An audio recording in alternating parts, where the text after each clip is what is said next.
Hi friends, ఈరోజు ఈ వీడియోలో తెలంగాణలో ఇందిరమ్మ ఇండ్ల పథకం కింద పట్టణ ప్రాంతాల పేదలకు ప్రభుత్వం కీలక నిర్ణయం తీసుకుంది. సో దానికి సంబంధించిన పూర్తి ఇన్ఫర్మేషన్ ఈ వీడియోలో తెలుసుకుందాం. అండ్ వీడియో మీకు నచ్చితే లైక్ చేయండి ఫ్రెండ్స్. మీరు చేసే ఒక లైక్ వల్ల ఈ వీడియో ఇంకో 10 మందికి రికమెండ్ అవ్వడం జరుగుతుంది ఫ్రెండ్స్. సో దాని ద్వారా ఈ ఇన్ఫర్మేషన్ అందరూ తెలుసుకోగలరు.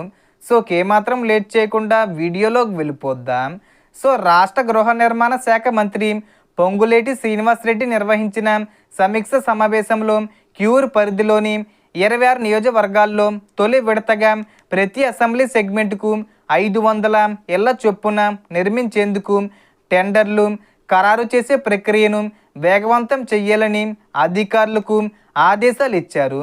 గతంలో డబుల్ బెడ్రూమ్ ఇల్లు నగరాలకు చాలా దూరంగా ఇవ్వడం వల్ల చాలామంది లబ్ధిదారులు ఉపాధి సమస్యలు ఎదుర్కొన్నారని, కొందరు ఇళ్లను అద్దెకి ఇవ్వడం లేదా విక్రయించడం వంటి పరిస్థితులు కూడా ఏర్పడ్డాయని ప్రభుత్వం గుర్తించింది.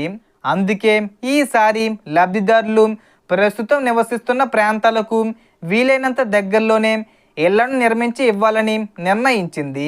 హైదరాబాదు, రంగారెడ్డి, మేడ్చల్, మల్కాజిగిరి, మెదక్, సంగారెడ్డి జిల్లాల పరిధిలోని అర్హులైన పట్టణ పేదలు, తక్కువ ఆదాయం వర్గాల కుటుంబాలకు ఈ పథకం ద్వారా ప్రయోజనం కల్పించడమే లక్ష్యంగా ప్రభుత్వం ముందుకు సాగుతుంది.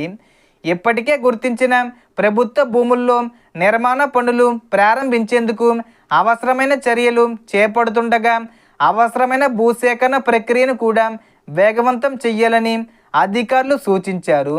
ప్రతి నియోజకవర్గాన్ని ఒక యూనిట్గా తీసుకొని స్థానిక అవసరాలకు అనుగుణంగా ఇళ్ల నిర్మాణం చేపట్టనున్నారు.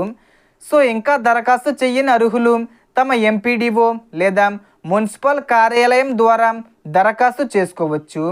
అలాగే ఇప్పటికే దరఖాస్తు చేసిన వారు తమ దరఖాస్తు స్థితిని అధికారిక మార్గాల్లో ఒకసారి తప్పనిసరిగా చెక్ చేసుకోవడం మంచిది.